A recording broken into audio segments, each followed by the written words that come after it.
தாவேகாவுடைய கோல் நீண்ட கால கோல் 5லேருந்து 10 வருஷம் அப்படின்றது தெரியும். அதனால் இந்த இதெல்லாம் நம்ம பண்ணி தான் ஆகணும் அப்படின்னு சொல்கிறேன். இப்போ நீங்கள் கேட்ட கேள்விக்கு பிரசாந்த் கிஷோர் பதில் சொல்லிட்டாரா? ஆனாலும் விஜய் தனியாக நிற்பதை தான் விரும்புகிறார் அப்படின்னு அவர் சொல்கிறார். எதிரில் ஒரு கூட்டணி பலமாக அமைதுன்னா நீங்கள் அவங்கள முறியடிக்கணும்னா எவ்வளோ பர்சன்டேஜ் நீங்கள் அதிகமாக வாங்குவீங்க அப்படின்னு நான் கேட்கல. அந்த தந்தி டிவி ஹரிஹரன் கேட்குறாரு. அதுக்கு அவரால் பதில் சொல்ல முடியும். பர்சன்டேஜ் பற்றிலாம் இங்கே பேச விரும்பல. ஆதவ் வந்து அதிகாரமிக்க வராங்க அல்லது இல்லைங்க இப்படி இருக்குது பிரச்சனை அப்படின்னு கொண்டு போகிறவராக அவங்க இல்லைன்னு தான் நான் நினைக்கிறேன். அதனால தான் நீங்கள் சொன்ன அந்த கூட்டணி இதில் வந்து ஆதவ் டாமினேட் பண்ண முடியாதுன்னு சொல்கிறேன்.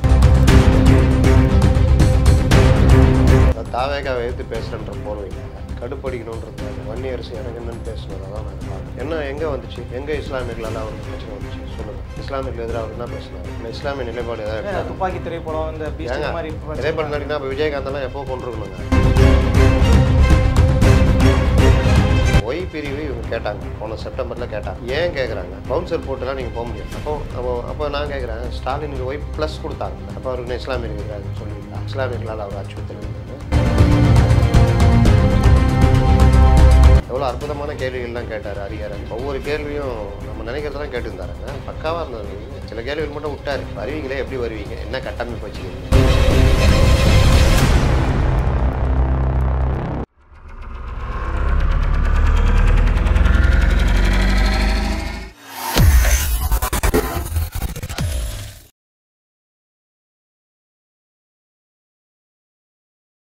ஐத்தமிழ் நேயர்களுக்கு வணக்கம். இன்றைய நேர்காணலில் நம்மோடு இணைந்திருப்பவர் ஜேர்னலிஸ்ட் முத்தலிஃப் அவர்கள். சமகால அரசியல் நிகழ்வுகள் குறித்து நம்ம பேச இருக்கிறோம். வணக்கம் சார். வணக்கம். நல்லா இருக்கீங்களா?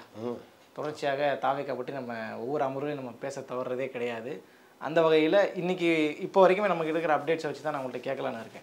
அஃபிஷியலாகவே அதிமுகவோட கூட்டணி இல்லை அப்படிங்கிற ஒரு ஸ்டேட்மெண்ட்டை வந்து சொல்லியிருக்கிறாங்க. அவங்களுடைய செய்தி தொடர்பாளர் ஏமா கூட பேட்டியில் இருக்கே ரொம்ப ஓப்பனாகவே சொல்லிட்டாங்க, நாங்கள் யார் கூடயும் கூட்டணி கிடையாது, தனிச்சு தான் களம் காண போகிறோன்னு சொல்லிட்டாங்க. இது அவங்களுக்கு ஒரு அமில பரிசோதனையாக மாறுமாங்கிறது தான் என்னுடைய கேள்வி. அதிமுகவுடன் கூட்டணி இல்லைன்னு பிரசாந்த் கிஷோர் சொன்னாரா? தனித்து போட்டின்னார் அவர். தனித்து போட்டின்னு சொன்னாரா? செய்தி ஊடகங்களில் தனித்து போட்டி அப்படிங்கிறது முழு பேட்டி பார்த்தீங்களா? இல்லை, எப்போவுமே முழு பேட்டி பார்க்கணும்ல. தனித்து போட்டி நான் வந்து பீகார் எலெக்ஷன் முடிச்சுட்டு வந்தோன்னே டிசம்பருக்கு மேலே அது மாறும்.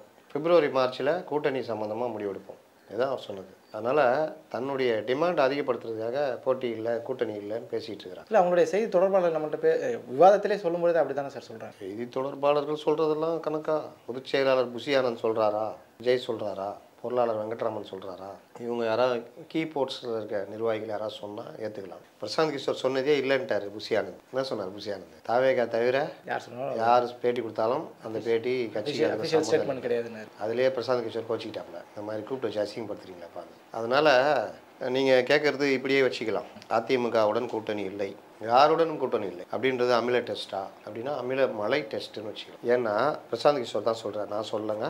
நான் சொன்னால் கோச்சிக்கிறாங்க. நான் சொன்னதை தான் பிரசாந்த் கிஷோரை சொல்கிறேன். ஆனால் அவர் நம்புங்கள் நாராயணன்ற மாதிரி உச்சத்தில், அதாவது 8 கிரகங்களும் சேர்ந்த ஒருவன் உச்சத்தில் வருவான்ற மாதிரி பிஜேபி ஏடிஎம்கே இவங்களாம் கூட்டணி அமைச்சிட்டு இங்கே டிஎம் கூட்டணி அப்படியே இருந்தால் விஜய்க்கு சாதகமாக விஜய் ஜெயிச்சிருவார், ஆட்சி பிடிச்சிருவார்னா சொல்கிறார். சரி, ஆட்சி பிடிச்சிருவார் எப்படி சொல்கிறீங்க? 117 சீட்னா எழுதி வச்சிங்கன்றார். இவர் சொன்னதை எழுதி வச்சு தான் போன எலெக்ஷனில் பார்த்தோம். பிஜேபி 303 சீட்டு வரும். அப்போ இதே மாதிரி எழுதி வச்சிங்க அப்படிதான் சொல்றாரு. அதில் உறுதியாக இருக்காருன்னு பார்த்தா இல்லை, உச்சம் இல்லாட்டி அதில் பாதாளத்தில் போயிடுவோம் அப்படியே சொல்கிறாரு. ஒன்றும் உச்சத்துக்கு வருவோம், இல்லைன்னா அதில் பாதாளம். நடையில் இடைப்பட்டதெல்லாம் கிடையாது. 8-10% வாங்குறது பெரிய விஷயம். ரெண்டாவது, தாவேகாவுடைய கோல் நீண்ட கால கோல் 5லேருந்து 10 வருஷம் அப்படின்றது தெரியும். அதனால் இந்த இதெல்லாம் நம்ம பண்ணி தான் ஆகணும் அப்படின்னு சொல்கிறார். இப்போ நீங்கள் கேட்ட கேள்விக்கு பிரசாந்த் கிஷோர் பதில் சொல்லிட்டாரா? ஆனாலும் விஜய் தனியாக நிற்பதை தான் விரும்புகிறார் அப்படின்னு அவர் சொல்கிறார். அவர் விஜய் விரும்புகிறாரா இல்லையான்றது நமக்கு தெரியாது. ஆனால் நம்ம ஒரு அனலைஸாக பார்க்கும்பொழுது இங்கே ஒரு கூட்டணி பலமாக இருக்குது, எதிரில் ஒரு கூட்டணி பலமாக அமைதுன்னா நீங்கள் அவங்கள முறியடிக்கணும்னா எவ்வளோ பர்சன்டேஜ் நீங்கள் அதிகமாக வாங்குவீங்க அப்படின்னு நான் கேட்கல. அந்த தந்தி டிவி ஹரிஹரன் கேட்குறாரு. அதுக்கு அவரால் பதில் சொல்ல முடியும். பர்சன்டேஜ் பற்றிலாம் இங்கே பேச விரும்பல, இந்த அரித்மேட்டிக்குள்ளே நான் போக விரும்பல. ஆனால் நம்புங்க ஜெயிச்சிருவாங்க அப்படின்றாரு. சரிங்க, இத்தனை வருஷமாக இருக்கிற கட்சிகள் எல்லாம் இவ்வளோ வருஷத்துக்கு அப்புறம் 8% 10% தள்ளாடிட்டு இருக்கிறாங்க. ஈவன் விஜயகாந்த், சிவாஜி கணேசன் கூட அவ்வளோ பெரிய நடிகர் இதாக முடியல. அதை பற்றிலாம் எனக்கு தெரியாதுன்றார். இது பற்றிலாம் தெரியாமல் நீங்கள் வந்துட்டு இந்த மாதிரி அரித்மேட்டிக்கும் கிடையாது, இதை பற்றிலாம் தெரியாது. ஆனால் நான் சொல்கிறத கேளுங்க அப்படின்னா அது எப்படி? அவர் அதெல்லாம் எப்போவுமே நம்ம எதை வச்சு பேசுவோம். இப்போ டிஎம்கே இருக்குது 26% ஓட்டு, ஏடிஎம்கே இருக்குது 21% ஓட்டு. இப்போ 26 ப்ளஸ் கூட்டணி கட்சிகள் சேர்ந்து ப்ளஸ் அதனால் வந்த ஒரு உளவியல் தாக்கம் ஜெயிக்கிற கூட்டணி அப்படிலாம் வரும்பொழுது 46-47%. இங்கே இவங்க தோற்றுருவாங்க, ஒன்றும் இல்லை, கடுமையான வெறுப்பு எல்லாம் சேர்ந்து வரும்போது இவங்க 39%. வித்தியாசம் பார்த்தீங்கன்னா 5-6% தான் வித்தியாசம். எப்போ இது 2021 அதிமுக பாஜக கூட்டணி மேலே கடுமையான கோபம் இருந்த காலகட்டம். இப்போ திமுக மேலே அதை விட கடுமையான கோபத்தில் மக்கள் இருக்காங்க. இந்த நேரத்தில் இந்த சைடு கூட்டணி ஃபார்ம் ஆகுது. அப்போவே தோற்கடிக்க முடியாத பெருசாக 75 ஜெயிச்ச ஒரு கூட்டணி ஃபார்ம் ஆகுதுன்னா நீங்கள் அவங்க நேரடியாக மக்கள்கிட்ட விமர்சனம் பண்ணிக்கிட்டு இருக்கிற டைமில் நீங்கள் கட்சி ஆரம்பித்து வர்றீங்க. உங்களுக்கு யாருடைய ஓட்டு வரும்னா அதுவும் பிரசாந்த் கிஷோர் சொல்கிறாரு திமுகவுடைய ஆதரவு ஓட்டுகளே சதறி வரும்ன்றாரு. அப்படி பார்த்தா நீங்கள் அந்த கூட்டணியை காலி பண்ணுறீங்கன்னா அவங்க இப்போ 40 சில்லறை இருக்காங்க அப்படின்னா அதை காலி பண்ணி ஒரு 28 கொண்டு வரீங்க வச்சிங்க, நீங்கள் ஒரு 18 வர்றீங்க. இந்த கூட்டணி அப்படியே தக்க வைக்கிது வச்சிங்க 39. ஈஸியாக அந்த கூட்டணி ஜெயிக்கும்ல. அந்த வகையிலே ஒன்றால் நான் கேட்டேன் என்னால் நீ கேட்டேன்னு டிஎம்கே காலி பண்ணும். அதனால் தாவேகா தனித்து விடப்பட்டாலும் எதிரில் இவங்க ஃபார்ம் ஆகிடுவாங்க. டீம் ஃபார்ம் ஆகிடுச்சுன்னா அது திமுக கூட்டணிக்கும் சிக்கலாக மாறும். இன்னொன்று பாருங்கள், திமுக கூட்டணிக்குள்ளே இப்போவே வெட்டுக்குத்துல ஆரம்பிக்கிச்சு. அடிக்கடி நின்றுட்டே இருக்கும். நேற்று மறுபடியும் திருமாவளவன் பேசிட்டார் ஓப்பனாக, கொடியேற்றுறது கூட போராட வேண்டியது இருக்குன்றார். நீங்கள் யாரோ என்கிட்ட கேட்டாங்க திருமாவளவன் இப்படி பேசுகிறாரு, திமுகவோட செல்வ பெருந்தகை இப்படி பேசுகிறாரு அப்படின்னு. இப்போ பேசுகிறதெல்லாம் கணக்கில் வச்சுக்காதீங்க. நீங்கள் தானே கேட்டீங்க. இப்போ பேசுகிறதெல்லாம் கணக்கில் வச்சுக்காதீங்க. 2026 ஜனவரிக்கு பிறகு பாருங்கள் இவர்கள் எல்லாம் எப்படி கொடூரமாக மாறுவார்கள் அப்படி. இப்போ பாருங்கள் அப்பப்போ அப்ஸ் டவுன். நேற்றுலாம் சொல்கிறாரு கொடி ஏற்றக்கூட முடியாதெல்லாம் இருக்கும், நம்ம கையில் அதிக எம்பி எம்எல்ஏக்கள் வேணும். அதை வழிமொழிகிற மாதிரி இவர் வன்னி அரசு என்ன சொல்கிறாரு, அதை வழிமொழிகிற மாதிரி வன்னி அரசு 25 தொகுதிகள் எங்களுக்கு இருந்தால் நல்லாயிருக்கும், ஆனாலும் தலைவர் அதை முடிவெடுக்கணும். அட்லீஸ்ட்டு 10க்கு மேலே. கரெக்டாக இப்படி கேட்டால் தானே இப்படி வரும். அப்போ எல்லாரும் 10க்கு மேலேனா என்ன ஆகும்? 200 டார்கெட் வச்சுருக்காங்களே அவங்க. அதை தான் சொல்கிறேன். அப்போ இவங்க என்ன முடிவு எடுப்பாங்க? நாங்கள் 200 டார்கெட் வச்சுருக்கோம், நாங்கள் வலுவாக இருக்கிறோம், எங்கெங்கே கீழே கொண்டு போய் என்னென்ன பண்ண முடியுமோ எல்லாம் பண்ணி வச்சுருக்கோம், அதனால் நீ கேட்டது கொடுக்க முடியாது அப்படின்னு முடிவு எடுத்தா கூட்டணி மாறுச்சுன்னா, ஒருவேளை பாஜகவோட அதிமுக கூட்டணி கேட்க போகலை அப்படின்னா இந்த கூட்டணி அப்படியே அங்கே ஸ்ப்ளிட் ஆகும். இதை தான் நான் அடிக்கடி சொல்லிட்டு அதாவது அதிமுக. ஆமாம். அப்போ நீங்கள் தாவேகா போகலனாலும் திமுகவில் இருக்க கூட்டணி ஏடிஎம்கே போனாலும் திமுகவுக்கு நஷ்டம், தாவேகாவுக்கும் நஷ்டம். தாவேகா போகாமல் அதிமுக கூட்டணி திமுக கூட்டணி அப்படியே இருந்து அதிமுக என்டிஏ மறுபடியும் ஃபார்ம் ஆச்சுன்னா அப்போவும் தாவேகாவுக்கு தான் நஷ்டம். இதை தான் நீங்கள் கேட்ட அமிலமலை அப்படின்னு சொல்லலாம். சரி சார், இப்போது பிரசாந்த் கிஷோருக்கு தெரியல, பின்புல வரலாறு தெரியலன்னா அது வேறு காரணம் இருக்குது, நம்ம அதை பெருசாக நம்ம கன்சிடர் பண்ணிக்க வேணாம். அதை ஒரிஜினாக ஃபீல்டில் இருந்து வேலை செஞ்சவர் தான். 21 வேலை செஞ்சிருக்காரு, முன்னே நிறைய அனுபவங்கள் இருக்குது. அவர் இருக்கும்போதே இந்த கூட்டணி இல்லாமல் தேர்தல் அணுகிறதுங்கிறது சரியான அணுகுமுறையாக அவர் யோசிப்பார். அவர் ஆதவ அர்ஜுன் கையில் அதிகாரம் இருக்குன்னு யார் சொன்னா? ஆதவ அர்ஜுன் மேடையில் பேசுறதுக்கே நீங்கள் என்ன பேச போகிறீங்க, ஸ்பீச் காப்பி கொடுன்னு கேட்ட டீம் தான் அந்த டீம். ரெண்டாவது நீங்கள் வந்து அவர் பேசுறதோட கம்மியாக பேசணும். அது விஜய் பேசுறதோட கம்மியாக பேசணும். விஜய் பேசல. அதான் சொல்கிறேன். அவரே 5 நிமிஷம் தான் பேசுகிறாரு, அப்போ நான் 3 நிமிஷம் பேசணுமா? அப்போ இவ்வளோ செலவு பண்ணி கூட்டின கூட்டத்துக்கு யார் செலவு பண்ணுறா? இவ்வளோ செலவு பண்ணி கூட்டின கூட்டத்துக்கு ஆளுக்கு 3 நிமிஷம் பேசி அனுப்புறதுக்கு என்னங்க இது அப்படின்னு அவர் கேட்க நினைத்து, வேணாங்க நான் கீழே உட்காந்துக்கிறேன், நீங்கள் நடத்திக்கிங்க அப்படின்னா பிறகு தான் அந்த முடிவு மாறி அப்புறம் விஜய்கிட்ட பஞ்சாயத்து போய் அதுக்கப்புறம் தான் மாற்றங்கள் வந்திருக்கு. அவர் பேசுகிற 12 நிமிஷத்தை அவர் பேசிட்டார். அவர் ஒன்றும் அந்த சிறப்பாக பேச எதுவுமே அட்ரஸ் பண்ணலன்ற மாதிரி தான் அவர் மேலேயும் அவரும். ஆமாம், ஏன்னா நீங்கள் எல்லாமே உற்சாகமாக இருக்கும் பொழுது அங்கே நல்ல வாதங்கள் வரும், நல்ல பேச்சு வரும். நீ ஒன்றுக்குள்ளேயே நண்டு மாதிரி இழுத்து நண்டு பார்த்துறீங்களா? கையில் கை கட்டி போட மாட்டாங்க, மூடி வச்சு மூட மாட்டாங்க. ஏன்னா ஒரு நண்டு ஏறும்போது இன்னொரு நண்டு பிடிச்சி இழுத்து போடுறோம். அந்த மாதிரி நீ ஒரு நண்டு ஏறும் போது இன்னொரு நண்டு இழுத்து போட்டால் அவருக்கு சோர்வாயிடும்ல. அப்போ அவர் ஸ்பீச் எப்படி எடுப்படும்? அதனால அவர் ஸ்பீச்சே எடுப்படல. விஜய்க்கு இவங்க தான் கொடுக்குறாங்க ஸ்பீச்சு, அதுவும் ஒன்றும் இல்லை. ஏன்னா ஸ்பீச் கொடுக்குறவங்களெல்லாம் வெளியே அமிச்சிட்டிங்க, அதனால் அதுவும் போச்சு. அதனால் ஆதவ் வந்து அதிகாரமிக்கவராக அல்லது இல்லைங்க இப்படி இருக்குது பிரச்சனை அப்படின்னு கொண்டு போகிறவராக அவர் இல்லைன்னு தான் நான் நினைக்கிறேன். அதனால தான் நீங்கள் சொன்ன அந்த கூட்டணி இதில் வந்து ஆதவ் டாமினேட் பண்ண முடியாதுன்னு சொல்கிறேன். சரி, இப்போ உண்மையிலேயே அதிமுக கூட கூட்டணி வைக்கல அப்படின்னா ஒரு பர்சன்டேஜ் எவ்வளோ வருதுங்கிறத பார்க்கறதுக்காக இந்த சோதனையாக இருக்கும்ன்ற கேள்வி வருது. எனக்கு தெரிஞ்சு பிரசாந்த் கிஷோருடைய பேட்டியில் நான் பார்த்தது கூட்டணி கிடையாது, விஜய் அந்த மூட்லேயும் இல்லை. அதிமுக கூட்டணின்றதுக்கு குப்பையில் போடுங்க அந்த எண்ணத்தை. இப்படிலாம் பேசிட்டு டிசம்பருக்கு மேலே பாருங்க, நான் எலெக்ஷன்லாம் முடிச்சுட்டு வந்துடுவேன். நீ முடிச்சுட்டு வரதுக்கு எங்கள் தாவேக்காக என்ன சம்பந்தம்? நீ நான் வியூக வகுப்பாளரா? சொல்லிட்டாரு இவர் முடிச்சுட்டு வந்தா பிறகு கூட்டணி கணக்கெல்லாம் மாறுமா? அப்போ அது வரைக்கும் தன்னை ஒரு பெரிய டிசைடிங் அத்தாரிட்டியா என்னன்னு தெரியல. அது வரைக்கும் தனக்கு கீழே தாவேகா இருக்கணும்னு நினைக்கிறாரு. நம்ம புஷியானது விட்டுருவாரா அவர் எல்லாத்துக்கும் மேலே. அப்போ அதுக்கப்புறம் பிப்ரவரி மார்ச்சில் பாருங்க கூட்டணி கணக்கு மாறும் அப்படின்றாங்க. அப்போ என்ன சொல்ல வரீங்கன்னா, எனக்கு தெரிஞ்சு டிமாண்டை கிரியேட் பண்ணி அதிகமான சீட்டு கேட்டு நிற்கலாம் அப்படின்னு. அரசியலில் நீங்கள் ரொம்பவும் டிமாண்ட் கிரியேட் பண்ணீங்கன்னா போண்டு போயிடுவாங்க. லவ் மாதிரி தான். இந்த வானத்தை போலவா ஏதோ ஒரு படம் வந்துச்சு. சூர்யா ஒரு பொண்ணு லவ் பண்ணுவார். அவர் வசதி கம்மியாக இருக்கிறப்போ அவரை ஏற்றுக்குவாங்க, டாக்டர்லாம் படிக்க வைப்பார். அதுக்கு பிறகு இன்னொருத்தன் வசதியான வந்தவொடனே சூர்யா கழட்டி விட்டுருவாங்க. அதுக்கப்புறம் அவன் அதை வசதியாக பார்க்கும்போது இந்த பொண்ணை கழட்டி விட்டுருவான். அதுக்குள்ளேயும் சூர்யா வந்து ஸ்னேகா மேலே லவ் ஆகிடுவார். இந்த பொண்ணு மறுபடியும் வரும், உதவிலாம் பண்ணுவார். இது டாக்டர் ஆனோன்னா இவரை கேட்கும் சாரிங்க அப்படின்றவாப்புல. தாவேகா நிலைமை அந்த மாதிரி ஆகிடும். அப்புறமா நீங்கள் போய் கேட்கும்போது சாரி கேட்டாங்கன்னா நடு இதுதான் நம்ம சீமான் சொன்ன மாதிரி கிளா போயிடும். அதனால் இதுதான் எனக்கு தெரிஞ்சு நிலைமையாக இருக்கும்னு நான் நினைக்கிறேன். ஏன்னா அதிமுகவுக்குள்ளேயும் பிரச்சனை ஓடிக்கிட்டு நீங்கள் சொன்னாலும் நான் கேட்டோம்ல, தாவேகா வரல மாதிரி தெரில. திமுக கூட்டணியிலேருந்து உடச்சி கொண்டு வர வேலையை நடக்கணும். இது ரெண்டுமே இந்த 6 மாதத்தில் ஒரு வருஷம் நடக்கலைன்னா நீங்கள் வந்து நம்ம என்டிஏ கூட்டணிக்கு போகலாம். ஏன்னா அதிமுக சஸ்டெயின் ஆகணும். நீங்கள் இப்படி பண்ணுறது அதிமுக ஒன்றும் இல்லாமல் போயிடும். அதிமுக கொஞ்சமாக நிற்கணும், ஆட்சியை பிடிக்கணும் அப்படின்னா நம்ம வந்து என்டிஏ கூட்டணி வேலையை ஃபார்ம் பண்ணணும். அதுக்கு இப்போதுலேருந்து அதுக்கான வேலையை பண்ணோம்னா நல்லா இருக்கும் அப்படின்னு. இது ஒரு ஸ்டெப்பு. அடுத்த ஸ்டெப்புன்னா பிரிந்தவர்களை இணைக்கணும்னு வரும். ஓபிஎஸ் உள்ள அதிமுக பற்றி தனியாக உங்கள்கிட்ட நான் கேட்கணும் நான் இருக்கேன். தாவேகா முடிச்சலாம் நம்ம. அதனால இந்த இதை நோக்கி அவங்க நகரமாகுது. தாவேகாக்கு அது சிக்கலாகிடும், லைலா கதையாக போயிடும். சினேகா வந்துடும். இப்போ நீங்கள் சொன்னது போல திமுகவில் வந்து திமுக அரசின் மீது மக்களுக்கு ஒரு அதிருப்தி இருக்கின்றது வெளிப்படையாகவே நம்ம சில இடங்களில் பார்க்க முடியுது, பல இடங்களில் பார்க்க முடியுது. அதெல்லாம் நமக்கு சாதகமாக அமையுன்ற மாதிரி ஒரு கற்பனையிலே அவங்க வாழ்ந்துட்டு இருக்காங்களா தாவேகாவினர்ன்ற மாதிரி? கிட்டத்தட்ட பிரசாந்த் கிஷோர் பேட்டி பார்த்தா அப்படிதான் இருக்குது. கற்பனையில் இருக்கிறாரு. வாரிசு அரசியலை ஜனங்க எதிர்க்கிறாங்கன்றாரு. ஜனங்க அதை எதிர்க்கல. அதை தாண்டி 5 வருஷம் இவங்க நம்பி நம்ம ஓட்டு போட்டோம், இவங்க அட்டர் ஃபெயிலியர். ஏடிஎம்கே கம்பேர் பண்ணும்போது இவங்க ஏகப்பட்ட ஃபெயிலியர். லா அண்ட் ஆர்டர், விலைவாசி, பாலிசிஸில் நிறைய பிரச்சனை, பாலிசிஸு புதுசாக எதுவும் கொண்டு வரல. முதல்வர் வந்து ஒரு பிடிக்குள்ளே இருக்காரு. கட்சிக்குள்ளே இவர்கள் அதிகார ஆட்டம், இந்த மாதிரி பல விஷயங்கள். இது இல்லாமல் சீனியர் ஜூனியர் மோதல் கட்சிக்குள்ளே இருக்குது. திமுகக்குள்ள சீட்டு ஒதுக்கிறதுல இந்த தடவை பெரிய பிரச்சனை ஆகும். உதயநிதி தனக்கான ஆட்களை உள்ள போட பார்ப்பாரு. யங்ஸ்டர்ஸை கான்சன்ட்ரேட் பண்ணுறாங்க சொன்னாங்க. இளைஞர்களை கான்சன்ட்ரேட் பண்ணுற மாதிரி கூட சொன்னாங்க. யங்ஸ்டர்ஸ்ன்னு இல்லை, உதயநிதி ஆதரவாளர்கள்னு இறங்குவாங்க. அது இளைஞர்களுக்கு ஆதரவுன்ற போர்வையில். ஏன் கனிமொழிட்ட ஆதரவாளர் இல்லையா, மற்றவங்கள்ட்ட இல்லையா, பொதுவான இளைஞர்கள் இல்லையா? ஆனால் உதயநிதி ஆதரவாளர்களை இறக்குற வேலை நடக்கும். அப்போ உதயநிதிக்கும் ஸ்டாலினுக்குமே அந்த ஒரு முரண் வரும்.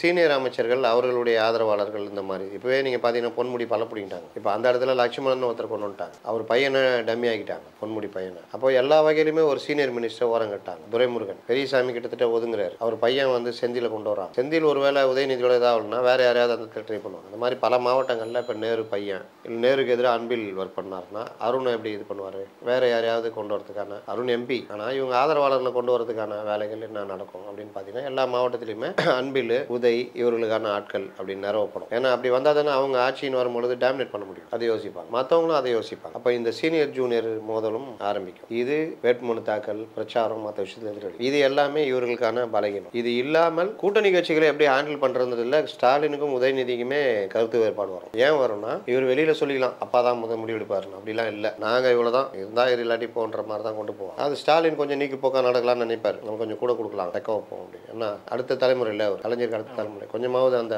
நீக்கி போக்கு ஒரு 5வது கொடுக்குறாங்க இருக்கும். அப்போ அதுலேயே வந்து இவங்க விடுபடாமல் அது ஒரு பிரச்சனை வரும். ஏன்னா கலைஞருக்கும் ஸ்டாலினுக்குமே வந்துச்சு 2016. கலைஞருடைய பல பேச்சுகளை கேட்டிருந்தா ஆட்சியில் உட்காந்துருப்பாங்க. அன்னைக்கு ஸ்டாலின் தப்பாக பல முடிவுகள் எடுத்தார். அதனால ஆட்சி பறிபோச்சு. கொஞ்சம் சொற்ப வாக்குகள் தானே, 1.5% வித்தியாசம் தான். சேம் அதே வந்து இப்பவும் பண்ணாங்கன்னா அந்த பிரச்சனை வரதுக்கான வாய்ப்பு இருக்கு. அதனால நீங்க ஒவ்வொரு தடவையும் வெற்றி தோல்வி என்பது மக்கள் ஆதரவு மட்டுமல்ல, நாம எடுக்கிற தப்பான முடிவும் காரணம் அப்படின்றதுக்கு வைகோல இருந்து பலரை நான் உதாரணமா சொல்லுவேன். இன்னொரு முக்கியமான விஷயம் அப்படின்னா, வன்னியர்ஸ் வந்து ஒரு டிபேட்ல தான் பேசிட்டு இருக்கும்போது இந்த வைப்பிரிவு பாதுகாப்பு கொடுக்கறதுக்கு காரணம் இஸ்லாமியர்கள்ட்ட பாதுகாப்புக்காக தான் நம்ம ஒரு ஸ்டேட்மெண்ட் கொடுத்தாரு. அது தாவேக்காலும் கடுமையான விமர்சனங்கள்லாம் சந்திச்சது. நம்ம அது பற்றியான விவாதங்கள்லாம் செய்யும் பொழுது இன்டெலிஜென்ஸ்ல பல காரணங்கள் சொல்லியிருந்தாங்க. அதுல ஒரு காரணம் இஸ்லாமியனா இந்த முட்டை வீசினாத மாதிரி சில காரணங்கள் இருந்ததால அதுவும் இருக்குன்ற மாதிரி ஒரு விஷயம் சொல்றாங்க. சார், இது உங்களுக்கு நீங்க எதுவும் அனலைஸ் பண்ணீங்களா? இது ஒரு வன்மமான பேச்சு. அது தாவேக்காவை எதிர்த்து பேசுறன்ற போர்வையில் கடுப்படிக்கணுன்றதுக்காக வன்னியரசு எனக்கு என்னன்னு பேசினதை தான் நான் இதை பார்க்குறேன். என்ன எங்கே வந்துச்சு, எங்கே இஸ்லாமியர்களால் அவருக்கு பிரச்சனை வந்துச்சு சொல்லுங்க. இஸ்லாமியர்கள் எதிராக அவர் என்ன பேசினாரு? இல்லை இஸ்லாமிய நிலைப்பாடு ஏதாவது துப்பாக்கி திரைப்படம் இந்த மாதிரி திரைப்படம் நடினா இப்போ விஜயகாந்த் எல்லாம் எப்போ கொண்டிருக்கணுங்க? அவர் நடிக்காத படமா? ஆரம்பிச்சதே அவர் தான். அவர் அர்ஜுன். ஒரு காலகட்டத்தில் திரைத்துறையில் தீவிரவாதினா இஸ்லாமியர், பாகிஸ்தானி, இஸ்லாமிய பேர் வைக்கிறது இப்படிதான் இருந்தது. அதுக்கேற்ற மாதிரி தான் நம்மளுக்கு எடுத்த நாடு எந்த நாடு, நம்ம உள்ள நாட்டில் கலகம் விளைவிக்கிறது யாரு, பாகிஸ்தானி தானே. அதனால இவங்க திரைப்படத்தில் பயன்படுத்துனாங்க. இவங்க ஒரு கட்டத்து மேலே நீங்கள் இஸ்லாமியர்களை குறி வைத்து இந்த வேலை பண்ணுறீங்க அப்படின்னாங்க. சமீபத்தில் ஒரு படத்தில் கோட் படம் நினைக்கிறேன், அதில் இஸ்லாமியர் பேர் இல்லாமல் பார்த்துக்கிட்டாங்க. இந்த தீவிரவாத செயலில் ஈடுபடுறவன் ஒரு கிறிஸ்டியனோ வேற ஏதோ ஒரு பேரில் இருக்கிற மாதிரி வரும். அதை சொன்னால் அங்கே வரானே அது நம்ம ரஷ்யாவில் அவன் பேர் முஸ்லீமா இருக்கு பார்த்தியாங்க, யோ அவன் ரஷ்யா முஸ்லீம் மாதிரி ஒருத்தனை காமிக்கிறாங்க, என்னையா விட்டா நீங்கள் படமே எடுக்கூடாதுன்னு போல அப்படின்ற மாதிரி. அப்போ அந்த மாதிரி அச்சுறுத்தல் எதுவுமே விஜய்க்கு இல்லைன்றப்போ இவங்க நீங்கள் நல்லா பாருங்க, இன்னைக்கு கூட பாருங்க தாவே கலந்து பேசும்பொழுது இன்னொரு ஃப்ரேம் வைப்பாங்க. இந்த ரவீந்திரன் துரைசாமி, வன்னியரசு, இந்த டிஎம்கே யாராவது இந்த தனி அரசுன்னு ஒருத்தர் பாருங்க, அவரெல்லாம் தீவிர ஜெயலலிதா ஆதரவாளர், அப்புறம் டிடிவிட்ட போனார், இப்போ திமுக கட்டுக்கிறார். இவங்கெல்லாம் பார்த்தீங்கன்னா நிலையுத்துவாங்க, அப்படியே கேவலமாக சிரிச்சுக்கிட்டே இருப்பான். அவன் சீரியஸாக பேசிகிட்டு இருப்பான். தாவேக்கா எங்கள் தலைவர் தான் அடுத்த இது, நாங்கள் வந்து வலுவாக இருக்கிறோம் ஆட்சி அமைப்புனா இவங்க அப்படியே அது எப்படி தான் அந்த சிரிப்பு வரும் தெரியாது. ஒரு மாதிரி சின்ன பசங்களை பேச விட்டு ரொம்ப அரசியல் மேதைகள் அப்படியே சிரிச்சுட்டு இருப்பாங்க. அந்த மாதிரி சிரிக்கிறது இதை ஃப்ரேமில் வைப்பாங்க. ஏன்னா வியூவர்ஸுக்கு வந்து பேசுகிறவனுடைய கருத்து போய் சேராது. எப்படி சின்ன பையன் பேசுகிறான்ற மாதிரி ஒரு உளவியல் தாக்கத்தை உருவாக்குறது. அது மாதிரி ஒரு வகை தான் இவங்க போய் தாவேக்கானா அவங்களுக்கு என்ன பிரச்சனைனா வட மாவட்டம் ஃபுல்லாக விஜய் கிட்ட சொரண்டி எடுத்துட்டாப்புல. அதெல்லாம் இனிமேல் சட்டசபை தேர்தலில் தெரியும். அப்போ கூடாரம் காலியாகின்ற கோபம் வன்னியரசு போன்ற ஆட்களுக்கு வந்து உடனே வரும். இல்லை சார், இப்போ நீங்கள் நேரடியாக நீங்கள் தாவேக்கா எதிர்த்துருக்கலாம், விஜய் தப்பு பண்ண எதிர்த்துருக்கலாம், இஸ்லாமியர்களையும் தாவேக்காவையும் ஏன் அதுதான் சொல்கிறேன். இப்போ அதுதான் வன்மமான பேச்சு அந்த இதுலேயே முஸ்தபா கண்டிப்பார். அப்போ அந்த வன்மமான பேச்சு ரொம்ப லேட்டாக தான் இவங்க ரியாக்ட் பண்ணுறாங்க தாவேக்கா. இதெல்லாம் வந்து போகிற போக்கில் எனக்கு என்னன்னு பேசிட்டு போகிறோம். ஒய் பிரிவு இவங்க கேட்டாங்க, போன செப்டம்பரில் கேட்டாங்க. ஏன் கேட்குறாங்க, பவுன்சர் போட்டுலாம் நீங்கள் போக முடியாது. அப்போ நான் கேட்குறேன், ஸ்டாலினுக்கு ஒய் ப்ளஸ் கொடுத்தாங்கல்ல, அப்போ அவருக்கு இஸ்லாமியருக்கு எதிராக சொல்லுவீங்களா? இஸ்லாமியர்களால் அவர் அச்சுறுத்தல் இருந்ததுன்னு இஸ்லாமியர்கள் அவங்க மறுக்காதனால தான் இன்னும் அது கொஞ்சம் வீரியமா. நீங்க தீவிரவாத அச்சுறுத்தல் இருந்தது அப்படின்னு சொன்னா கூட ஏதோ ஒன்று கொண்டு போய் இஸ்லாமியர்கள் நீ மென்ஷன் பண்ணும் பொழுது நீங்க என்ன, நீங்க உங்க பார்வை என்ன, எல்லா இஸ்லாமியர்களும் விஜயை அட்டாக் பண்ணணும் தாக்கணுன்ற மாதிரி இருக்காங்கன்ற மாதிரி அப்படின்னு அந்த அளவுக்கு விஜய் வலதுசாரி அரசியல் பண்ணிட்டு இருக்காரு, இல்லை இஸ்லாமியர்களுக்கு எதிராக பேசிட்டு உண்மையான கண்டனம் தெரிவிக்க வேண்டிய கருத்து. இஸ்லாமியர்கள் கூட இருக்கிற ஜவாஹர்லால் இவங்களுக்குலாம் என்ன இதுல பார்வை இருக்குன்னு எனக்கு தெரியல, இல்லை ஆளுநர் ஷானவாஸ்க்கு என்ன பார்வை இருக்குன்னு எனக்கு தெரியல. ரொம்ப வன்மையான ஒரு வன்மம் நிறைந்த ஒரு பேச்சா தான் நான் பாக்குறேன். அப்போ அந்த இதுக்கு பதிலடி இவங்க கொடுக்குறாங்க பண்ற வச்சு என்ன நோக்கம், இவங்க ஒய் கேட்கறது, இவர் இதுக்கு போறாரு, சுற்றுப்பயணம்லாம் போறாரு, இவருக்கு ஒரு பாதுகாப்பு வேணும்ன்றத கேட்கறாங்க. அவங்க அந்த விஷயங்கள்லாம் பாக்குறாங்க. நீங்க பாதுகாப்பு ஏன் கொடுக்கணும்னு ஒரு இது வரும். அப்ப இவருக்கு ஏதாவது ஒரு பிரச்சனை ஆச்சு, அதனால தமிழ்நாட்டில் சட்டம் ஒழுங்கு பிரச்சனை வரும். இவர் வந்து ஒரு விஐபி லிஸ்ட்ல இருக்காரு, விவிஐபி. இவர் போனார்னா இந்த மாதிரி பிரச்சனை எல்லாம் இருக்கும். பொதுமக்கள் மத்தியில பொதுமக்கள் போர்வையில கூட யாராவது ஒரு தாக்கக்கூடும். பாதுகாப்பு இல்லாத சூழ்நிலை இவர் கொடுக்கறதுனா கண்டிப்பா இவருக்கு தேவைங்க அப்படின்றத ஓகேன்னு பரிந்துரை பண்ணுவோம். அந்த அடிப்படையில் தான் இவருக்கு ஒய் வருது. இன்னொன்னு சொல்றேன், அந்த ஒய்யை கூட இவங்களுக்கு கேட்டு வாங்க தெரியல. யாருக்கு? தாவேக்கா. அகில உலக தலைவர் ஒருத்தருக்கிறாருல, பாண்டிச்சேரி தலைவர். அவங்க வந்து அதாவது எப்படின்னா, நீங்க ஒய்னா நேரா ஒரு 12 பேர் ஜீப்ல ஏறி நேரா வந்து பனையூர் ஆபீஸ்க்கு வந்து, sir Vijay sir we are reporting sir அப்படின்னா கிடையாது. அங்க இருந்து வருவாங்க, அந்த கமாண்டர் வந்துட்டு அக்ரிமெண்ட் பேப்பர்லாம் கொண்டு வந்து சைன் பண்ணி, வாகனம்னா என்ன, வாகனத்துக்கு யாரு, செலவு மற்ற விஷயங்கள்லாம் இருக்கு, அவங்களுக்கு டிப்ளாய் பண்ணணும்னா அவங்களுக்கான அரேஞ்ச்மெண்ட்ஸ் என்ன ஏற்பாடுகள் இருக்கு, வீட்டில் எங்கெங்க இது பண்ண முடியும், வீட்டிலலாம் யாரோ ஏற்பாடு இருக்கணும். நீங்க அப்போ அந்த மாதிரி வசதிகள்லாம் இருக்கா, எல்லாத்தையும் இது பண்ணி ஒரு அக்ரிமெண்ட் சைன் பண்ணி போவாங்க. இதுக்கு 1 மாசமா கேட்டுக்கிறாங்களாம் இந்த அகில உலக தலைவர்கிட்ட. அவர் வழக்கமா எல்லாரும் ஹேண்டில் பண்ற மாதிரி யாரையும் உள்ள விட மாட்டேன், ஒய்யும் விட மாட்டேன் அப்படின்ற மாதிரி பதிலே சொல்லாம, கட்சிக்காரன் இல்லைன்னா பரவாயில்ல, ஒரு காரணம் இவனும் நெருங்கி போயிட்டானா விஜய் கிட்ட போய் பேசிட்டே இருந்தானா, ஒய் பிரிவா. ஆமா, அதுக்கப்புறம் நேரடியாவே விஜய் வீட்டுக்கு போயிட்டு இருக்காங்க. அந்த ஒய் அந்த எஸ்சிஆர்பிஎஃப் ஹெட் விஜய் வீட்டுக்கு போய், என்னங்க நினைக்கிறீங்க, ஆர்டர் போட்டாங்க எல்லாம் பண்ணிட்டாங்க, ப்ரொசீஜருக்கு அடுத்த கட்டத்துக்கு என்னென்ன பண்ணணும், பேப்பர் ஒர்க்லாம் இருக்கு என்னன்னு கேட்டா ஒண்ணுமே ரிப்ளை பண்ணினாங்க. அதுக்கப்புறம் தான் அங்க இருக்கிறவங்களுக்கு தெரியுது, மற்ற நிர்வாகிகள் அங்கே பொறுப்பு. அதுக்கப்புறம் போய் இப்போ ப்ராசஸ் போய்கிட்டு இருக்க மாதிரி ஆளுங்களை வச்சு ஒய் பிரிவுக்கு இவ்வளோ டைம் எடுக்குதுன்னா இப்போ கட்சியினுடைய பணிகள்லாம் நீங்கள் சொன்னது போல அதெல்லாம் இசட் பிரிவாக மாறிடும்.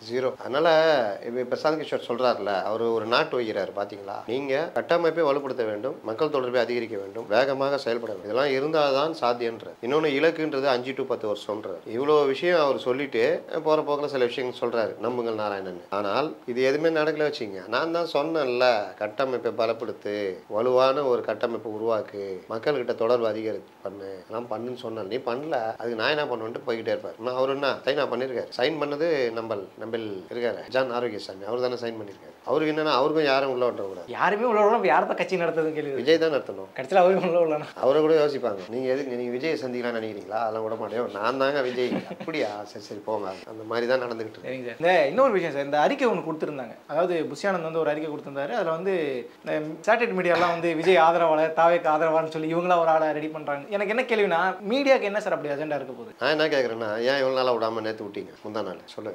ஏதோ வில்லங்கமான கருத்துக்கள் போய் சேர்ந்துருக்குமோ? பிரசாந்த் கிஷோர் பேட்டிங்க. ஓ ஓ அதுக்கு பதில் மொத்தமாக சேர்த்து பதில் கொடுக்குறாரு அவர். ஆமாம், இவங்க தான் பிரசாந்த் கிஷோர் வர்றதே பிடிக்கல. நீங்கள் சொன்ன அந்த உலக. ஆமாம், நாங்களே எவ்வளோ பெரிய ஸ்ட்ராட்டஜிஸ் வச்சுருக்கோம். அவர் ஒபாமாக்கே கொடுத்தவர். அவர் மாற்றம் முன்னேற்றம்ன்றதே ஒபாமாக்கு அவர் அப்போவே கொடுத்துட்டாப்புல. அப்புறம் ஒபாமாட்ட இருந்து எடுத்து இங்கே அன்புமணி கொடுத்தாப்புல. அப்படிப்பட்ட ஸ்ட்ராட்டஜிஸ்ட் அவர். நாங்களே இருக்க, நீ என்ன இந்தியாவில் இவ்வளோ உண்டு ஒரு 4-5 மாநிலத்தில் பண்ணிட்டு நீ வந்துட்டு இங்கே இதுவா அப்படின்ட்டு இந்த கையெழுத்து போடு. கையெழுத்தா ஏன் பீகாரில் முடிச்சு விடலான்னு பார்க்குறீங்களா என்ன அப்படின்ட்டு அவர் எஸ்கேப் ஆகிட்டார். என்னன்னா அந்த பிரசாந்த் கிஷோர், அப்படிப்பட்ட பிரசாந்த் கிஷோர் பேட்டி கொடுக்குறாரு. பேட்டியில் பல உண்மைகளை சொல்லிடுறாரு. 8-10% இருந்தால் பெரிய விஷயம், கட்டமைப்பை வலுப்படுத்த வேண்டும், வலுவாக இதோட வேகமாக இயங்க வேண்டும், இது எல்லாம் பண்ணாலே 5 to 10 வருஷம் ஒரு நீண்ட இலக்கு, இப்படிலாம் சொல்கிறாரு. வந்தா ராஜா, இல்லாட்டி அதில் பார்த்தாலன்றார். புரியுதா? வந்தா ராஜா எப்படி வர முடியும்னு கேட்டால் அந்த அரித்மெட்டிக்லாம் எனக்கு தெரியாது. இல்லை, இப்போ நீங்கள் சொன்னது போல் அவர் வந்து ஒரு அஃபிஷியலான நபரும் கிடையாது தாவேகால. யாரு? பிரசாந்த் கிஷோர் பிகே. அதனால தானே அறிக்கை கொடுத்தாப்புல. அஃபிஷியலாக இல்லைன்ற பட்சத்தில் ஏன் அதை பெருசாக நீங்கள் நான் இப்போ என்ன இவ்வளோ என்ன பேசிகிட்டு இருக்கிறோம்? தாவேகா பற்றி பிரசாந்த் கிஷோர் என்ன சொன்னார் தானே கேட்குறோம். ஆமாம், இல்லை ஆனால் அவர் மென்ஷன் பண்ணுறது இந்த ஊடகத்தில் உட்காந்துட்டு பேசுகிறவங்கள தானே அவர் மென்ஷன் பண்ணி போடுறாரு அவர், இல்லையா? தாவேகா குறித்து. ஆமாம், அவர் எதுத்துல உட்காந்தாரு? ஊர்கா கடையில் உட்காந்தாரு, ஊர்கா தொட்டு சொல்லிக்கின்னு சாப்பிட்டுக்கின்னு பேசினிருந்தார். எவ்வளோ பெரிய ஊடகம் அது. அந்த நெறியாளர் எவ்வளோ அற்புதமான கேள்விகள்லாம் கேட்டார். ஹரிஹரன் ஒவ்வொரு கேள்வியும் நம்ம நினைக்கிறதெல்லாம் கேட்டுருந்தாருங்க. பக்காவாக இருந்தது. சில கேள்விகள் மட்டும் விட்டார். வருவீங்களே, எப்படி வருவீங்க, என்ன கட்டமைப்பு வச்சுக்கிறீங்க? ஆனால் அதுக்கு அவரே பதில் சொல்கிறார். வலுவான கட்டமைப்பை உருவாக்கணும், விஜய் போகணும். என்னங்க விஜய் வந்து பார்ட் டைம் அரசியல் சொல்ல இல்லைங்க, இதுக்கப்புறம் பாருங்க அப்படின்லாம் சொல்கிறார். யார் நம்பி சொன்னார் அவர்? கேட்டாரா புஷிகிட்ட? இல்லை ஜான் ஆரோக்கியசாமிட்ட கேட்டாரா? இவரா ஒரு இஷ்டத்துக்கு சொல்கிறாரு, பாருங்க இதுக்கப்புறம் பாருங்க அப்படி. அதனால அவங்களுக்கு அது பிடிக்குமா? அதுக்கு தான் அந்த அறிக்கை. ஆலோசனை ஏற்றுக்கிறது இல்லை, இவங்களும் ஓனா இது பண்ணுறது பண்ண மாட்டோம், எங்கள் இஷ்டம் தான். ஆச்சா, இதோடு சேர்ந்து இதுவும் இருக்குது. தாவேக்கு ஆதரவாளர் பாவம் ராணியாக உட்காந்துக்கிறேன். யாரோ என்னங்க என்ன பண்ணுறீங்க? இல்லை சார் இப்படியா போனேன். சரி வாங்க, எதுக்குங்க? தாவேகா சார்பில் பேசணும். கேமரா முன்னாடி உட்காருங்க, பரவாயில்லையா, நல்லா இருப்பீங்க. அப்படியா? கேமரா முன்னாடி உட்காரு. விஜய் பிடிக்குமா? ரொம்ப பிடிக்குங்க. விஜய் படம் தான் பார்த்துருக்கீங்க? பார்த்துருக்கேங்க. அப்பவா நீ தான். உன் பேர் என்ன? சங்கிலி, இனிமேல் நீ கங்குலி உட்கார். உன் பேர் டேவிட், இனிமேல் நீ திராவிட் உட்கார். இந்த மாதிரி ஆளு கிடைக்கலன்னு ஆதரவாளரான். அவன் பாவம் அச்சு போட்டவன் மாதிரி அப்படியே உட்காந்துக்கிறான். 10 நாள் சாப்பிடாத மாதிரி. இங்கே 5 பேர் சேர்ந்து நோக்குறாங்க. என்ன பண்ண முடியும்? அதனால இது இன்னொருத்தர் பிரவீன் காந்த்னு ஒருத்தர், அவரு வேற லெவலில். அவர் முன்னாடி ரஜினிக்கு பேசியிருந்தாரு, இப்போ விஜய்க்கு பேசினுக்கிறார். அவர் ஒன்று. அப்புறம் வேற யாரோ இன்னும் 2-3 பேர் பேசுகிறாங்க. ஆதரவாளர்னு ஒரு 4-5 பேர் பேசினுக்கிறாங்க. இவங்களுக்கும் சேர்த்து தான் அது சொல்லியிருக்காப்புல. இதுக்காக நாங்கள் எங்கள் உரிமையை விட்டுருவோமா? நாளைக்கு நின்னா என்னப்பா பண்ணுற? அரே நம்ம பானிபூரி விற்கிறான், பீகாரியா? பீகாரி வா, நீ தான் இங்கே ஸ்ட்ராட்டஜிஸ்ட், நீ வந்து விஜய் பற்றி சொல்லு அப்படின்னு ஒரு ஆளை கூப்பிட்டு உட்கார வச்சு அதையும் பேசுவாங்க. இவர் வந்து பீகார்லேருந்து வந்திருக்காரு. இவரும் பிரசாந்த் கிஷோர் மாதிரி தான். அங்கே வந்து சின்ன தேர்தல்களில் ஸ்ட்ராட்டஜிஸ்டாக இருந்திருக்காரு. இப்போ இங்கே பானிபூரி வித்துட்டு இருக்காரு. நம்ம நிலையத்துக்கு வந்து பேச வந்திருக்காருன்னு பேசக்கூடாது. நம்ம அதெல்லாம் கேட்டுன்னு பார்த்தியா எப்படி சொன்னா? எப்படி வரும்? அதெல்லாம் நம்பலுங்க, கண்டிப்பாக வரும். கூட்டணிலாம் இருக்காது, தனியாகவே வரும் அப்படின்ட்டு சொல்லுங்க. அதனால் இது இந்த டிவி பேட்டிகள் எல்லாமே ஒரு அறிவார்ந்த விவாதமாக ஒரு இது அப்படி கிடையாது. அன்னைக்கு மக்கள் பிரச்சனையை என்ன டைவெர்ட் பண்ணலாம். அதில் ஏப்ப சாப்பை யாராவது கிடச்சா அவங்கள போட்டு அடிக்கலாம். இன்னைக்கு ஏப்ப சாப்பை யாரா தாவேகா கூப்பிட்டு அடிக்கலாம். ஏன்னா அந்த யாரும் வந்து பெருசாக வந்து சண்டை நல்லா நோட் பண்ணிங்க. ஒரு டைமில் டிஎம்கேவே இந்த மாதிரி பண்ணாங்க. கலைஞர் கூப்பிட்டு கண்டிச்சார், தொலைச்சிருவேன். என்ன நினச்சிக்கிட்டு இருக்கீங்க? உங்கள் இஷ்டத்துக்கு கூப்பிட்டு திமுகவை இது பண்ணுறதும், திமுக ஆதரவாளர்னு யாரையா கூப்பிட்டு பேசுறதும் நீங்கள் வந்து உங்கள் இஷ்டத்துக்கு பண்ணுறீங்க. ரெண்டாவது பேச விட மாதிரி எடிட் பண்ணுறீங்க, அதெல்லாம் பண்ணுறீங்க. இனிமேல் வரமாட்டோம்னு கூப்பிட்டு அந்த சேனல், நான் பேர் சொல்ல வரும்ல, அந்த சேனலுடைய எடிட்டரே கூப்பிட்டு உட்கார வச்சு வான் பண்ணி அனுப்பிச்சு விட்டாரு. அதுக்கப்புறம் ஒரு டைமில் முடிவெடுத்தாங்க திமுக. இன்னைக்கு அதே வேலை அதிமுகவுக்கு மற்ற கட்சி நடக்குது. கல்யாண சுந்தரத்தை ஏன் கூட மாட்டேங்கிறாங்க?